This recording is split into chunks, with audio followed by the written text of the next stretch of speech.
नमस्कार, मेरा नाम है सैयद सोबान और आप देख रहे हैं जागरणजोश.com।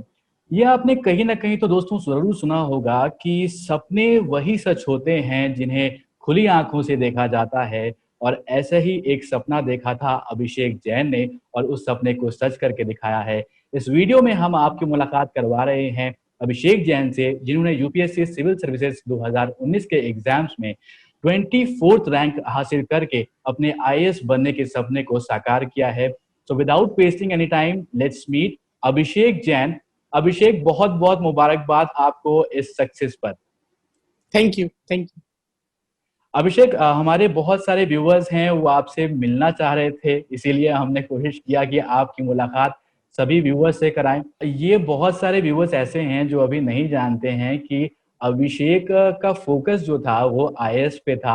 ये आपका सेकंड अटेम्प्ट था और 2018 में भी आपने क्वालीफाई किया था, 111 रैंक आई थी आपकी और इस बार यानी कि 2019 में आपकी जो रैंक है वो 24 रैंक हो गई है। और जो आपने सपना देखा था, अपनी खुली आँखों से सपना देखा था, उस सपने को आपने साकार किया है। तो अभिषेक, आपसे मैं यहाँ पर पूछना चाहूँगा कि जो प्रीलिम्स की स्ट्रैटेजी होती है, बहुत सारे व्यूअर्स हैं, उनको नहीं समझ में आता है कि किस तरह से शुरुआत करी जाए, तो आपने किस तरह से शुरुआत करी, उसके बारे में हमें बताइए प्लीज़? जब मैंने स्टार्टिंग करी तो सबसे पहले यूपीएससी का सिलेबस बहुत ध्यान से पढ़ा। एस्पिरेंट्स बहुत बार ये गलती करते हैं कि सिलेबस वो ध्यान से नहीं पढ़ते। वेरी इंपॉर्टेंट है कि हम किसी भी एग्जाम में एंट्री ले रहे हैं तो हमें पता होना चाहिए कि उस एग्जाम का सिलेबस क्या है, उस एग्जाम की डिमांड्स क्या है। दूसरी बात ये रही कि we should always start with the basics. So मैंने सबसे पहले एनसीईआरटी से स्टार्ट किया। 8 to 12 की जितनी बेसिक हमारी एनसीईआरटीज होती हैं उनको कवर अप किया। थर्ड चीज ये है कि प्रीलिम्स एंड मेंस, इन दोनों की जो पढ़ाई है ना, दैट शुड बी इंटीग्रेटेड, क्योंकि कंटेंट हमारा सेम है, सोर्सेज एंड बुक्स हमारे सेम रहते हैं दोनों के। इट्स जस्ट दैट बाद में जब हम प्रैक्टिस करते हैं तो थोड़े थोड़े डिफरेंसेस आ जाते हैं। जैसे प्रीलिम्स के लिए अगर मैं स्पेसिफिकली आपको बताऊं तो थोड़ी हमें फैक्चुअल नॉलेज पे ज्यादा ध्यान देना होता है, क्योंकि बहुत माइन्यूट फैक्ट्स भी कभी कभार यूपीएससी अपने क्वेश्चंस में पूछ रहा है। दूसरा, प्रीलिम्स में हमें पता होना चाहिए पास्ट ईयर पेपर्स से कि क्या इंपॉर्टेंट है और क्या नहीं। फॉर एग्जाम्पल, आजकल हम अगर ट्रेंड देखें पिछले 2-3 सालों से तो ज्योग्राफी के अंदर कोर ज्योग्राफी से कम आ रहे हैं क्वेश्चंस, जबकि मैप वर्क से बहुत ज्यादा क्वेश्चंस आ रहे हैं। तो हमें अपनी प्रीलिम्स की स्ट्रैटेजी को यूपीएससी की डिमांड्स के हिसाब से अलाइन करते जाना है, लगातार अडेप्ट करते जाना है। तीसरी बात है प्रीलिम्स में current affairs. Almost 50% of prelims हमारा करंट इवेंट से आएगा, तो वहां हमें हल्की सी भी चूक नहीं करनी है। We have to get very deep knowledge of current affairs. हर तरीके के फैक्ट्स, हर तरीके के कॉन्सेप्ट्स हमारे बिल्कुल क्लियर होने चाहिए। चौथी बात होती है टेस्ट प्रैक्टिस। तो हम अक्सर क्या करते हैं कि हम पढ़ते जाते हैं लेकिन अपनी नॉलेज को अप्लाई नहीं करते। सो प्रीलिम्स के लिए हमें जितने ज्यादा टेस्ट पेपर्स प्रैक्टिस करेंगे उतना बेटर है, ताकि हमें एलिमिनेशन टेक्निक्स, गेस वर्क की टेक्निक, ये वाली टेक्निक समझ में आ सके और एग्जाम के अंदर हम अच्छा परफॉर्म कर सके, प्रॉपर टाइम मैनेज कर सके एग्जाम के अंदर।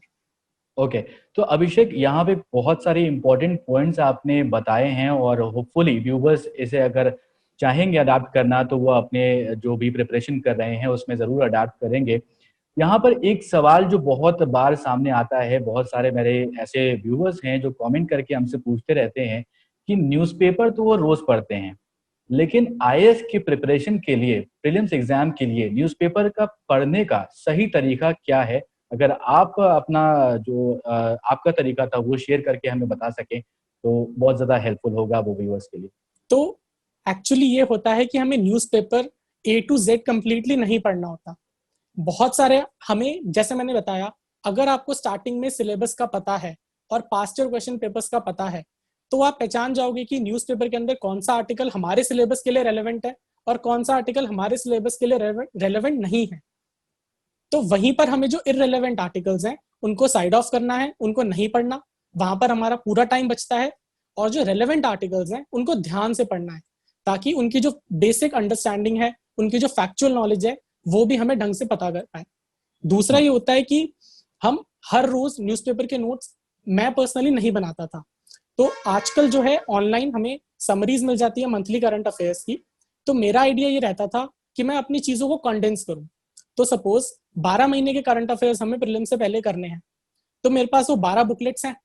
अब न्यूज़पेपर से अगर मुझे कोई आर्टिकल अच्छा लग रहा है तो मैं उसके स्टिकी नोट पर कोई नोट बनाऊंगा और उन्हीं किसी मंथली करंट अफेयर वाली बुक के अंदर चिपका दूंगा, ताकि एंड में प्रीलिम से पहले जब रिवीजन करनी होगी तो मुझे पता है कि करंट अफेयर्स के लिए मुझे 12 पतली पतली बुक्स हैं, ये करनी है बस, इसके बाहर मुझे कुछ नहीं देखना। जितनी भी बाहर की नॉलेज थी सब मैंने पेपर पे इसी बुक के साइड में लिख रखी है, तो उस टाइम रिवीजन में बहुत आसानी हो जाती है। तो न्यूज़पेपर की स्ट्रैटेजी आपकी इस तरीके से रहनी चाहिए। अभिषेक, बहुत बहुत शुक्रिया हमें ज्वाइन करने के लिए हमारे इस प्लेटफॉर्म पर। यहाँ पर सभी दोस्तों से मैं ये कहना चाहूंगा कि ये अभिषेक थे जिन्होंने इस बार यानी कि 2019 के सिविल सर्विसेज एग्जाम्स 2019 में टॉप किया है, 24th रैंक इनकी आई है। आपने इनसे मुलाकात करी, इनसे बात करके आपको कैसा लगा आप हमें कमेंट बॉक्स में जरूर बताइएगा। अगर ये वीडियो आपको पसंद आया हो तो इस वीडियो को जरूर लाइक करें, शेयर करें इस वीडियो को अपने दोस्तों के साथ और देखते रहें जागरणजोश.com। नमस्कार।